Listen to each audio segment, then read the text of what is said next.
사도행전 8장 4절에서 8절까지의 말씀, 저와 여러분들이 한 절씩 교독하고 마지막 절은 함께 읽도록 하겠습니다. 그 흩어진 사람들이 두루 다니며 복음의 말씀을 전할세.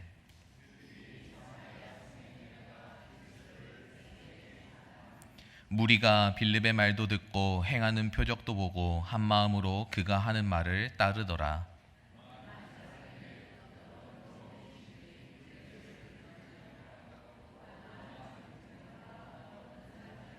함께 읽겠습니다. 그 성에 큰 기쁨이 있더라. 아멘. 할렐루야. 오늘도 하나님의 말씀을 듣고 인도하심을 간구하는 성도님들 삶 가운데 주님의 놀라운 역사가 나타나기를 주님의 이름으로 축복합니다. 우리는 계속해서 교회에 대해서 말씀을 듣고 있습니다. 요한계시록에 나오는 7교회를 통해서 주님께 칭찬받는 교회와 책망받는 교회를 알게 되었고, 우리는 그 말씀 안에서 어떻게 해야 주님께 칭찬을 받을 수 있을지 듣고 배웠습니다. 오늘은 특별히 사마리아 성에 있었던 일에 대해서 말씀을 듣고, 사마리아 성에 임했던 성령님께서 어떤 일을 하셨고 우리와 우리 교회에 어떤 놀라운 일을 보여줄지 기대하면서 말씀 듣기를 소원합니다. 인간은 겉으로 보기엔 똑똑하고 완벽하게 보이지만 사실은 부족하고 결점투성이의 존재입니다. 그러므로 인간 중 가장 어리석은 사람은 자기 자신을 믿고 살아가는 사람입니다. 내일은 꼭 아침 5시에 일어나겠다고 결심은 하지만 아침 5시가 되면 그 결심이 흔들리는 게 인간입니다. 어제 저도 저녁 8시에 잠깐 눈을 붙이고 일어나서 20분만 자고 일어나서 말씀을 준비해야지 하는 순간 눈을 떠보니 새벽이었습니다. 그래서 저도 도중에 중간중간 눈은 떴었지만 일어나지 못한 채 그대로 자버렸습니다. 그러면서 사람들은 이런 생각을 합니다. 내가 이 일을 다시 하나 두고 봐라 라고 하면서도 그 실수를 반복하며 살아가는 게 바로 인간입니다. 인간은 이처럼 불완전하고 부족하고 믿을 수 없는 존재입니다. 그러므로 바른 인생을 살아가기 원하는 사람은 자기 자신을 믿고 사는 사람이 아니라 하나님의 영, 성령님을 의지하고 살아가는 사람입니다. 위로자 되시고 진리의 영이신 보혜사 성령님이 이끌어 주실 때 우리는 비로소 바른 길을 걸어갈 수 있는 것입니다. 하나님은 그 일을 위해서 우리 곁에 보혜사 성령님을 보내주신 것입니다. 오늘 본문 말씀에서는 성령님의 두 번째 강림에 대한 부분입니다. 첫 번째 강림은 사도행전 2장에 나오는 마가의 다락방 사건을 통해서 우리들에게 말씀하고 계십니다. 사도행전 2장에서는 성령님의 강림 이후 많은 사람들이 교회로 몰려오기 시작했습니다. 예루살렘 교회는 날마다 수가 성장했고 많은 사람들이 몰려왔기에 일꾼들을 세우기로 했습니다. 그래서 성령과 지혜가 충만한 사람, 하나님과 사람들에게 칭찬받는 7명의 집사를 세우게 됩니다. 그 중에 하나였던 스데반 집사가 길에서 군중들을 향해 예수님이 그리스도임을 선포하고 예수 이름 앞에 무릎 꿇고 회개하라고 외쳤습니다. 이에 화가 난 군중이 교권자들의 선동에 따라 스데반 집사를 돌로 쳐 죽이는 장면이 사도행전 7장 말씀에 기록되어 있습니다. 초대교회가 사도행전 5장에 나오는 아나니아와 삽비라 사건, 7장에 나오는 스데반 집사의 죽음으로 낙심하고 있을 때 놀라운 반전의 말씀이 오늘 본문 말씀인 사도행전 8장에 나오게 됩니다. 바로 그 놀라운 일이 두 번째 성령 강림 사건입니다. 사실 스데반의 죽음은 비극이 아니었습니다. 두 가지 생명의 씨앗을 잉태하면서 스데반이 피를 흘렸기 때문입니다. 첫째는 스데반의 죽음을 통해 교회는 바울이라는 전무후무한 선교사를 얻게 되었습니다. 스데반이 돌에 맞아 죽어가면서 하나님께 자신을 죽이는 사람들을 용서해 달라고 기도했습니다. 그 기도가 하나님께 상달되어 스데반을 죽이는데 앞장섰던 사울이 예수님을 만나고 복음 전도자로서 삶을 살아가게 되는 것입니다. 둘째는 스데반의 죽음을 통해 핍박이 일어났고 그 핍박 때문에 흩어진 복음 전도자로 인해 사마리아 땅에 성령님이 임했다는 것입니다. 스데반의 죽음은 분명 슬픈 일이었습니다. 마음이 힘든 일이었습니다. 그러나 초대교회가 이 고난을 고난으로 받아들이지 않고 믿음으로 받아들였을 때 놀라운 두 가지 기적이 일어났던 것입니다. 바울이라는 위대한 인물을 얻게 되었고 사마리아 땅에 성령 강림을 보게 되었던 것입니다. 이것이 믿음이고 복음의 능력입니다. 고난과 역경과 아픔이 있을 때 믿음의 사람은 그 고난과 역경을 바라보지 않고 고난과 역경 속에 담긴 하나님의 뜻을 바라봅니다. 그리고 고난과 역경 속에서 믿음으로 하나님 앞에 답해 드릴 수 있습니다. 하나님을 알지 못하는 어리석은 사람들은 자신에게 고난이 왔을 때 그 고난 가운데 고난으로 말미암아 낙심하고 절망하며 원망하고 저주합니다. 그런 사람들에게 고난은 악순환의 시작으로 계속해서 안 좋은 일들이 일어나게 되는 것을 볼 수 있습니다. 하지만 고난을 고난으로 인정하지 않고 고난을 축복의 열쇠로 믿고 그 고난 가운데 믿음으로 응답한 사람들에게는 하나님께서 놀라운 역사를 보여주십니다. 스데반의 죽음을 통해 바울이라는 선교사가 일어나고 사마리아 땅에 성령님이 강림하신 것이 바로 대표적인 예라고 할 수 있습니다. 사마리아 땅에 나타난 사도행전 8장의 성령 강림은 스데반 집사의 순교라는 배경 외에 또 하나의 배경이 있음을 성경은 증언하고 있습니다. 사도행전 8장 4절 말씀 우리 함께 읽겠습니다. 그 흩어진 사람들이 두루 다니며 복음의 말씀을 전할세. 아멘. 흩어진 사람들이 두루 다니며 복음의 말씀을 전했을 때 성령님이 임하셨다는 것입니다. 스데반의 죽음으로 많은 핍박이 있어 사람들이 도망다니게 되었습니다. 빌립 집사도 사마리아로 도망을 갔습니다. 그런데 그는 도망가서 숨어있지 않고 두루 다니며 복음을 전했는데 그때 성령님께서 임하셨다는 것입니다. 여기서 우리는 중요한 진리를 바라볼 수 있습니다. 기쁨은 환경에서 오는 것이 아니라 복음을 붙잡는 태도에서 온다는 것입니다. 초대교회가 흩어졌다는 것은 인간적인 관점에서 바라봤을 때 실패로 보일 수 있지만 하나님은 그것을 복음 전도의 확장의 기회로 사용하셨습니다. 오늘 우리도 마찬가지입니다.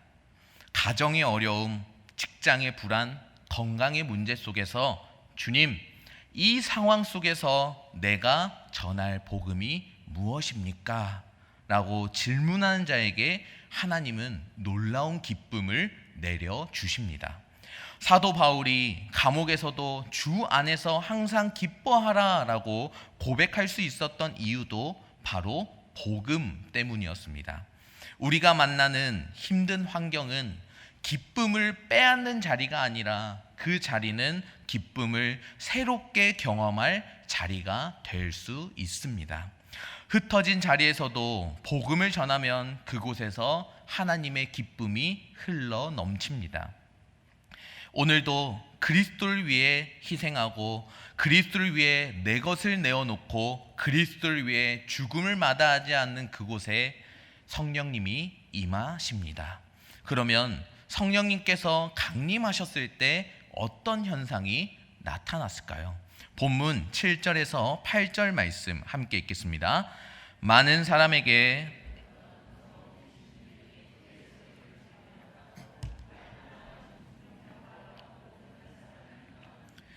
그 성에 큰 기쁨이 있더라. 아멘. 먼저 귀신이 떠나갔습니다.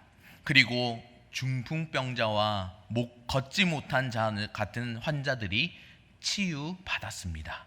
성령님은 창조의 하나님의 영이기 때문에 그분이 가는 곳에 창조의 역사가 일어납니다. 성령님은 우리의 부러진 팔과 일그러진 다리와 상처받은 가슴과 병든 영혼을 치유하고 회복하는 창조의 영이 되십니다. 바로 여기에 인간의 의학과 하나님의 치유 사이에 차이가 존재합니다. 인간의 의학은 눈으로 보이는 그 현상만 치유합니다. 불에 데였으면 그 상처만 치료하고 팔이 부러졌으면 그 팔만 붙이는 것으로 인간의 의학은 끝이 납니다. 그러나 인간의 질병이란 단순히 현상으로만 볼 수 있는 것이 아닙니다. 어떤 사람이 운전을 하다가 큰 교통사고를 당했습니다. 그래서 앞으로 다리 하나를 사용하지 못할 것이라는 판정을 받게 되었습니다. 몸에 여러 군데가 다치고 힘든 상황이었습니다. 그런 상황에서 병원에 가면 병원은 그 상처를 잘 싸매주고 아픈 다리도 치료는 해줄 것입니다. 병원에서는 다리 하나를 사용하지 못함에 있어서 의학적으로 많은 도움이 되려고 노력할 것입니다. 그러나 그렇게 해서 그 사람의 다리가 다 나은 것입니까? 결코 병이 나은 것이 아닙니다. 다리를 사용하지 못하는 만큼 마음의 상처가 깊이 파이게 되는 것입니다. 그래서 그는 다른 사람들이 자신을 무시하고 조롱할 것이라고 생각하게 되고 그 결과 다른 사람들에게 매우 공격적으로 변할 수 있게 되는 것입니다. 그러면서 관계가 병들고 아프게 됩니다. 사람들은 그가 공격적이고 과잉 반응을 하기 때문에 그를 피하기 시작하게 됐고 그는 세상을 저주하게 될 것입니다.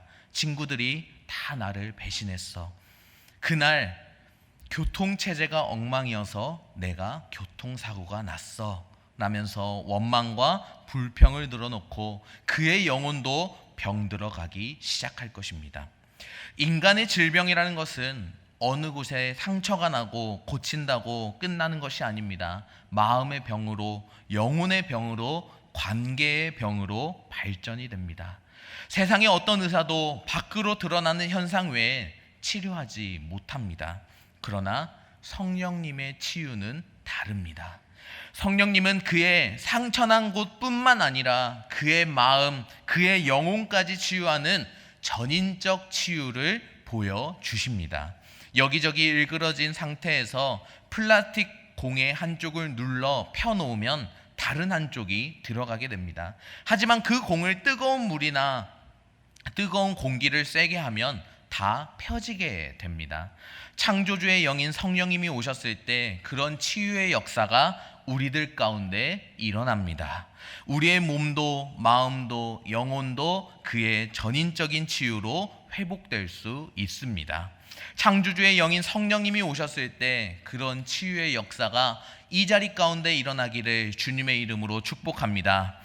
귀신이 쫓겨나고 안진뱅이가 일어나고 중풍병자가 나았다는 것은 바로 이런 전인적인 치유가 일어났다는 증거입니다.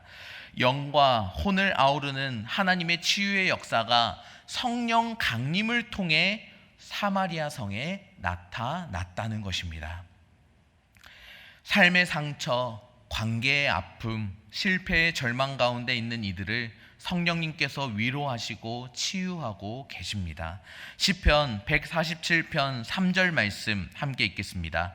상심한 자들을 고치시며 그들의 상처를 싸매시는도다. 아멘. 하나님께서는, 성령님께서는 오늘도 힘들어하는 우리들의 상처를 어루만져 주십니다. 성령의 치유는 우리의 상처를 찬양과 감사로 바꾸어 주십니다. 이 자리 가운데 성령님 함께하여 주셔서 우리 모두가 성령님의 치유하심을 통해 주님 앞에 기쁨으로 감사로 나아갈 수 있기를 주님의 이름으로 축복합니다. 성령님께서 사마리아 땅에 사마리아 성에 임하셨을 때 두 번째 현상은 무엇입니까? 바로 기쁨이 임했습니다. 기쁨이 임했다는 것은 우리 마음속에 하나님의 영이 임했다는 의미입니다. 상대적 만족이 아닌 절대적인 기쁨이 내 안에 있었다는 것입니다. 사마리아 성의 사람들은 자신들이 가지고 있는 문제가 해결되었다는 것 자체만으로도 너무나도 기뻤을 것입니다. 아무에게나 쉽게 드러내지 못했던 자신들의 아픔이 순식간에 해결되었습니다.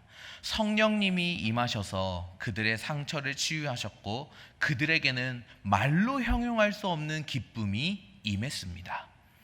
우리들 또한 아무리 가까이 지내는 사람들이 있다 할지라도 말하지 못하는 아픔과 고통이 있습니다. 그러기에 우리들 삶 가운데 기쁨이 사라지고 웃음이 사라지고 있는 것을 발견할 때가 있습니다. 그러나 성령님께서 임하셨을 때 우리에게 기쁨이 있을 줄 믿습니다. 그 기쁨은 사라지는 것이 아니라 영원한 기쁨이 있을 줄 믿습니다. 성령님이 임하시고 우리와 함께 하셨을 때 우리에게 주시는 참된 기쁨을 마음껏 누릴 수 있기를 소망합니다. 그러기에 우리들에게 기쁨이 있다는 것은 성령님께서 내 마음속에 임하여 주셨고 더 나아가 성령님과 함께 동행하고 있다는 것을 의미합니다. 그래서 이 기쁨은 세상에서 오는 기쁨이 아니라 영원한 기쁨, 사라지지 않는 기쁨이 된다는 것입니다. 그러면 성도님들께 질문 하나 드리겠습니다. 성도 여러분은 성령님과 동행하는 삶을 살고 계십니까? 기쁨이 넘치는 삶을 살고 계십니까? 그렇다면 이런 분들에게는 반드시 두 가지 공통적인 특징이 나타나게 됩니다. 그것이 무엇이냐? 예수님은 요한복음 16장 8절 말씀에서 이렇게 말씀하셨습니다. 우리 함께 읽겠습니다. 그가 와서 죄에 대하여 의에 대하여 심판에 대하여 세상을 책망하시리라. 아멘. 성령님이 우리에게 오시면 성령님께서 말씀하신다는 것입니다. 죄에 대하여 의에 대하여 심판에 대하여 세상을 책망하겠다. 그렇다면 우리가 성령님과 동행하는 삶을 살고 있다면 어떤 특징이 나타나겠습니까? 그것은 바로 죄를 멀리 하려고 애쓰는 삶이 나타난다는 것입니다. 왜요? 성령님이 오시면 성령님이 우리에게 죄에 대해서 알려주시기 때문입니다. 이래서 우리가 성령으로 거듭날 때 죄를 회개하는 경험을 하게 되는 것입니다. 그러면서 내 안에 임재하신 성령님은 내 삶에 영향을 미치는 외적인 죄들을 끊어가도록 인도해 가신다는 것입니다. 특별히 성령님은 가장 먼저 우리 삶에 영향을 미치는 외적인 죄들을 끊어가도록 인도하십니다. 우리는 성령으로 거듭나기 전에 세상에 속한 삶을 살았습니다. 죄가 아니었고 세상의 것들이 전혀 문제가 되지 않았습니다. 그런데 우리에게 찾아오신 성령님이 이런 죄에 대해서 말씀하기 시작했습니다. 그리고 이러한 외적인 죄들을 끊어가도록 우리를 이끄신다는 것입니다. 그렇게 즐기던 술, 담배를 끊어가도록 이끌어 가신다는 것입니다. 세상의 즐거움, 쾌락을 멀리하도록, 세상에는 당연시되는 불법이나 불의로부터 멀어지도록 성령님께서 나를 외적인 죄들로부터 멀어지게 이끄신다는 것입니다. 이때 만약 이런 성령님의 뜻을 받아 내가 순종한다면 어떻게 되는 것입니까? 이때부터 성령님과의 동행이 시작되는 것입니다. 이렇게 성령님과 동행할 때 자연스럽게 세상으로부터 떨어져 나가게 되는 것입니다. 세상의 즐거움이나 쾌락으로부터 멀어지게 되고 세상의 불법이나 불의를 끊어가려고 애를 쓴다는 것입니다. 그래서 만약 내가 성령님과 동행하기 시작한다면 초반에 어떤 특징들이 나타나냐면 내가 즐기던 것들이 있습니다. 세상 문화, 세상 쾌락, 술이 끊어지고 세상 친구들이 멀어지고 외적인 것들이 끊어지기 시작합니다. 그러나 만약 내가 예수님을 믿는다고 하면서도 이것들을 계속한다면 이건 무슨 상태입니까? 솔직히 이런 분들은 성령님과 동행하는 것이 아니라 여전히 세상과 동행한다고 말할 수 있습니다. 하지만 성령님과 동행하고 있다면 이런 세상의 죄된 것들이 나와 멀어지고 끊어지는 것입니다.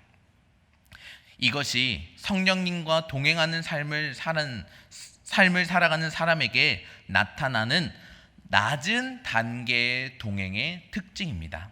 그리고 내가 이런 세상의 죄된 것들과 멀어지기 시작한다면 성령님은 이제부터 우리를 더 높은 단계의 동행으로 이끌어 가신다는 것입니다.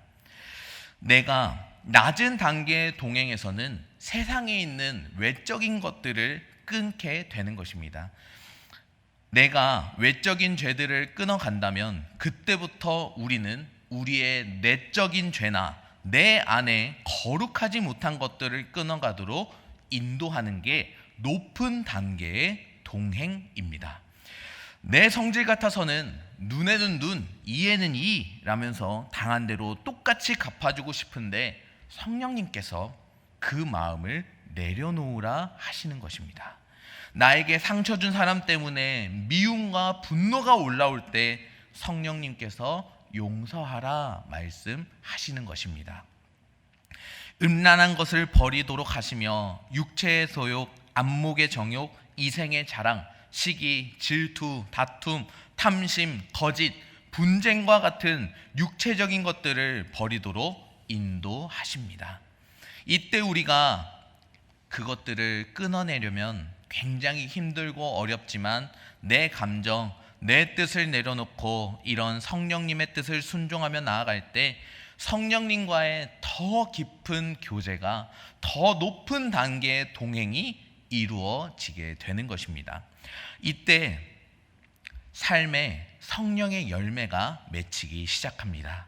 성령님과 동행하는 결과로 성품과 인격과 삶에서 성령의 열매가 나타나기 시작합니다. 이것이 성령님과 동행하는 사람들에게 나타나는 특징입니다. 내 삶엔 과연 이런 특징들이 나타나고 있습니까? 예수님을 믿은 후에 성품적인, 인격적인 삶에서의 변화가 일어나고 있습니까? 사람들이 나를 보며 많이 변했다고 말을 많이 합니까?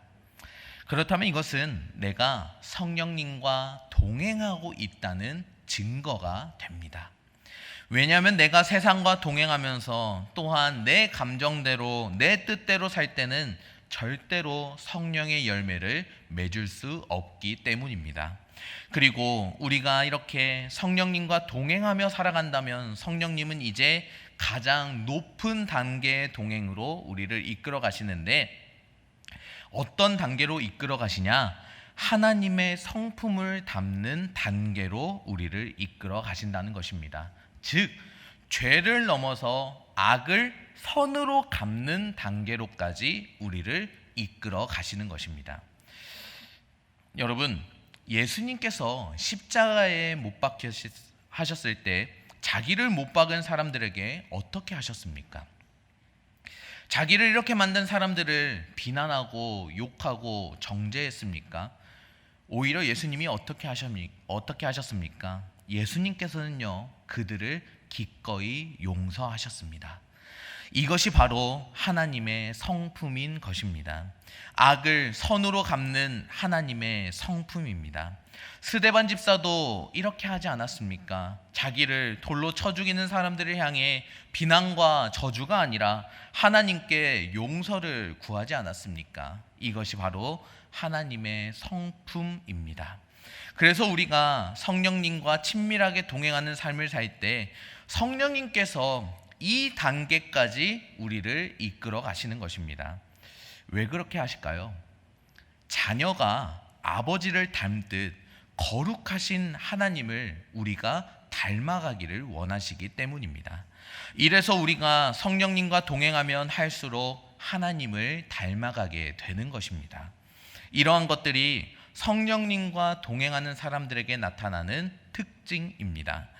성령님과 동행하는 사람이 낮은 단계의 동행에서는 외적인 죄들을 내려놓는 특징이 나타납니다. 그리고 더 높은 단계의 동행이 될 때 내부적인 죄나 거룩하지 못한 것들을 내려놓고 버리는 삶을 살아갑니다. 그러면서 성령님과 동행이 더 친밀해질 때 우리를 통해 하나님의 성품이 나타나기 시작합니다. 이것이 성령님과 동행하는 사람들에게 나타나는 특징입니다. 그러면서 또한 성령님과 동행하는 사람들에게 나타나는 특징은 바로 죄와 싸우면서 이것들과 멀어지면서 반대로 말씀과 기도와 기쁨과 감사의 내용으로 더 가까워진다는 것입니다.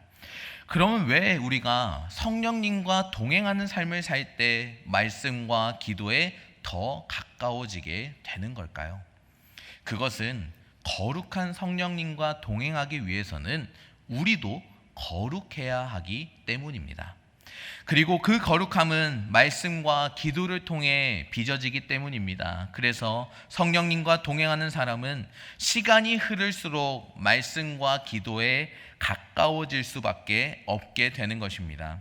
그래서 성령님과 동행하는 사람들에게는 다음과 같은 두 가지 특징이 나타납니다. 첫 번째는 죄와 멀어지는 삶을 사는 것입니다. 그리고 두 번째는 말씀과 기도하는 더 가까워지는 삶을 살아간다는 것입니다. 영적 원리는 정말 간단 명료합니다. 내가 세상과 가까워진다면 성령님과는 멀어질 수밖에 없습니다. 반대로 내가 세상이 아니라 말씀과 기도, 예배를 통해 내 삶을 거룩하게 유지하려고 애쓴다면 성령님과 가까워질 수밖에 없다는 것입니다. 그래서 사도 바울이 이렇게 말했습니다. 갈라디아서 5장 17절 말씀 우리 함께 읽겠습니다. 육체의 소욕은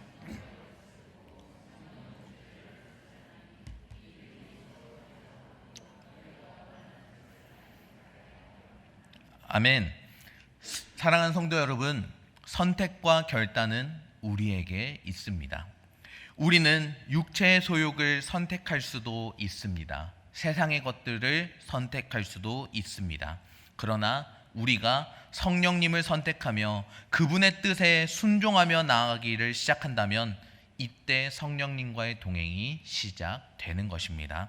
이렇게 성령님과의 동행하는 삶을 살아갈 때 우리에게는 세상이 줄 수 없는, 말로 형용할 수 없는 참된 기쁨이 주어지게 되는 것입니다. 성령님이 내 삶 가운데 임하시고 동행하시면 우리들의 삶 가운데 기쁨이 있습니다. 치유가 있습니다. 주님의 전인적인 치유를 경험하시기를 소망합니다. 아울러 세상 속에서 세상 문화를 즐기던 내가 이제는 성령님의 인도하심에 영원한 기쁨을 누리며 살아가기를 소망합니다. 오늘 설교 제목과 같이 기쁨이 있는 교회는 내가 먼저 성령님과 동행함으로 치유와 기쁨을 경험하고 소유할 때 기쁨이 있는 교회가 완성되는 것입니다. 그러나 우리 삶 가운데 분명 기뻐하지 못할 일들이 너무 많습니다. 예수 그리스도의 이름 때문에 고난받고 숨어야 하고 어려움이 있고 낭망하고 좌절할 때가 있습니다. 그러나 오늘 본문 5절 말씀에 빌립은 어려운 상황 속에서도 복음을 붙들고 예수님을 전했습니다. 그러자 놀라운 일이 벌어졌습니다. 성령님이 사마리아 성에 임하셔서 병든 자, 아픈 자들이 치유함을 받고 그 성에 큰 기쁨이 있었다는 것입니다. 빌립은 성령님께서 나를 인도해 주실 거야 라는 그 믿음이 있었기에 쫓기고 핍박 중에서도 흩어지는 와중에도 말씀을 전할 수 있었던 것입니다. 오늘 우리들이 이 말씀을 붙들고 우리 모두 기쁨이 있는 교회, 성령님이 살아 역사하시는 교회를 함께 만들어 가기를 소망합니다. 개인적으로도 가정 안에서도 직장과 이웃 속에서도 그 기쁨을 나누며 복음의 능력을 체험하는 삶을 살기를 축복합니다. 우리의 목표는 단순히 즐거운 감정을 느끼는 것이 아니라 성령 안에서 견고한 기쁨을 소유하며 세상 속에서 복음으로 증거하는 교회가 되는 것입니다. 더욱 바라기는 우리 차원교회와 성도님들의 삶 가운데 성령님께서 임재하시고 더 나아가 동행함으로 전인적인 치유가 일어나고 세상이 주는 기쁨이 아닌 영원하고 참된 기쁨을 소유하며 살아갈 수 있는 우리 믿음의 백성들이 될 수 있기를 주님의 이름으로 축복합니다.